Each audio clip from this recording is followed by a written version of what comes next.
প্রার্থনার মাধ্যমে আমরা ওই পরম শক্তি পরমপিতা ঈশ্বরের সাথে যুক্ত হতে পারি। যেমনভাবে খাবার আমাদের শরীরের জন্য গুরুত্বপূর্ণ, তেমনি প্রার্থনাও আমাদের মন আর আত্মার জন্য গুরুত্বপূর্ণ।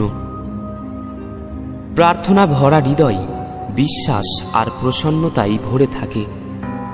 যদি আপনি দুশ্চিন্তা করেন, তার মানে আপনি ঠিক করে প্রার্থনা করেননি।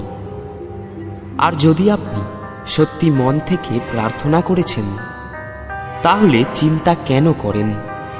কিসের জন্য চিন্তা করেন? প্রার্থনা আপনার সমস্ত চিন্তা, ভয় আর দুঃখকে দূরে সরিয়ে দেয়। যে হৃদয় থেকে প্রার্থনা বেরোয় না, সেই হৃদয়ে কখনো প্রসন্নতা, বিশ্বাস আর নিশ্চিন্ততা আসতেই পারে না। কিছু লোক শুধু দুঃখ আর সমস্যা আসার পরেই প্রার্থনা করে থাকে। তাদের জীবনের সংকট সব সময়ের জন্য শেষ হয় না। কিন্তু যারা প্রত্যেক দিন প্রার্থনা করে, বড় থেকে বড় সংকটও তাদের কোনো ক্ষতি করতে পারে না। প্রার্থনা যে কোনো সময় যে কোনো জায়গায় করা যেতে পারে, কিন্তু সকালের সময় করা প্রার্থনা আমাদের আত্মাকে শক্তি আর শান্তিতে ভরে দেয়, আর সারাদিন আমাদের মধ্যে একটা প্রসন্নতাই ভরে থাকে।